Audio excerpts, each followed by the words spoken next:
ਅਗਲੀ ਜਿਹੜੀ ਹਰਜੋਤ ਸਿੰਘ ਜੀ ਗੱਲ ਕਰਦੇ ਜਾਈਏ ਇੱਕ ਸਾਊਥ ਕੈਰੋਲੀਨਾ ਦੇ ਜੱਜ ਉਹਨਾਂ ਦਾ ਘਰ ਅੱਗ ਦੇ ਵਿੱਚ ਡਿਸਟਰੋਏ ਹੋ ਗਿਆ ਆ, ਉਹ ਨਸ਼ਟ ਹੋ ਗਿਆ ਆ। ਇਹ ਉਹੀ ਜੱਜ ਨੇ ਕਹਿੰਦੇ ਵੀ ਜਿਨ੍ਹਾਂ ਨੂੰ ਮੌਤ ਦੀਆਂ ਧਮਕੀਆਂ ਵੀ ਮਿਲੀਆਂ ਸੀਗੀਆਂ।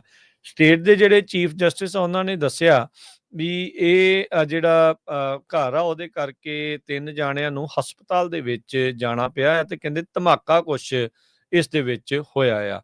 ਜੱਜ ਡੀਐਨ ਗੁਡਸਟੀਨ ਇਹ ਡੈਮੋਕ੍ਰੇਟ ਅਪੁਆਇੰਟਡ ਸਰਕਟ ਕੋਰਟ ਜੱਜ ਆ ਤੇ ਕਹਿੰਦੇ ਵੀ ਇਹ ਸੈਰ ਕਰ ਰਹੇ ਸੀਗੇ ਬਾਹਰ ਤੇ ਜਦ ਉਹਨਾਂ ਨੇ ਦੇਖਿਆ ਵੀ ਉਹਨਾਂ ਦਾ ਜਿਹੜਾ ਬੀਚ ਫਰੰਟ ਦਾ ਘਰ ਆ ਸਾਊਥ ਕੈਰੋਲੀਨਾ ਦੇ ਵਿੱਚ ਉਸ ਨੂੰ ਅੱਗ ਲੱਗੀ ਪਈ ਆ। 3 ਉਹਨਾਂ ਦੇ ਪਰਿਵਾਰਕ ਜੀ ਇਸ ਟਾਈਮ ਹਸਪਤਾਲ ਦੇ ਵਿੱਚ ਨੇ। ਉਹਨਾਂ ਦਾ ਘਰ ਵਾਲਾ ਜਿਹੜੇ ਕਿ ਸਾਬਕਾ ਸਟੇਟ ਸੈਨੇਟਰ ਵੀ ਆ ਉਹ ਵੀ ਜ਼ੇਰੇ ਇਲਾਜ ਦੱਸੇ ਜਾ ਰਹੇ ਆ। ਸਪੋਕਸਪਰਸਨ ਜਿਹੜੇ ਸਾਊਥ ਕੈਰੋਲੀਨਾ ਦੇ ਸਟੇਟ ਲਾ ਐਨਫੋਰਸਮੈਂਟ ਡਿਵੀਜ਼ਨ ਦੇ ਉਹਨਾਂ ਨੇ ਇਹ ਕਿਹਾ ਵੀ ਅੱਗ ਜਿਹੜੀ ਉਹ ਲੱਗੀ ਆ ਤੇ ਕਹਿੰਦੇ ਵੀ ਇਨਵੈਸਟੀਗੇਸ਼ਨ ਚੱਲ ਰਹੀ ਹੈ। ਕਹਿੰਦੇ ਵੀ ਇਹ ਨਹੀਂ ਪਤਾ ਵੀ ਅੱਗ ਜਿਹੜੀ ਐਕਸੀਡੈਂਟਲ ਆ ਕਿ ਕਿਸੇ ਨੇ ਜਾਣਬੁੱਝ ਕੇ ਲਗਾਈ ਆ।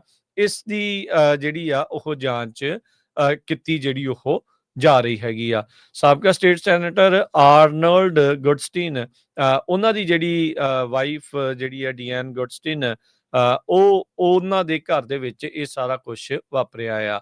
1999 ਜਿਹੜੇ ਸਟੇਟ ਜੁਡੀਸ਼ੀਅਲ ਬੈਂਚ ਦੇ ਉੱਤੇ ਜਿਹੜੇ ਹਰਜੋਤ ਸਿੰਘ ਜੀ ਸਰਵ ਇਹਨਾਂ ਨੇ ਕੀਤਾ ਆ ਤੇ ਇਹਨਾਂ ਨੇ ਜਿਹੜੀ ਆ ਟਰੰਪ ਐਡਮਿਨਿਸਟ੍ਰੇਸ਼ਨ ਦੇ ਜਸਟਿਸ ਡਿਪਾਰਟਮੈਂਟ ਦੇ ਦੁਆਰਾ ਕੋਸ਼ਿਸ਼ ਕੀਤੀ ਜਾ ਰਹੀ ਸੀ ਸਟੇਟ ਦੀ ਜਿਹੜੀ ਵੋਟਰ ਫਾਈਲਸ ਆ ਉਹਨਾਂ ਨੂੰ ਰਿਲੀਜ਼ ਕਰਨ ਦੇ ਲਈ।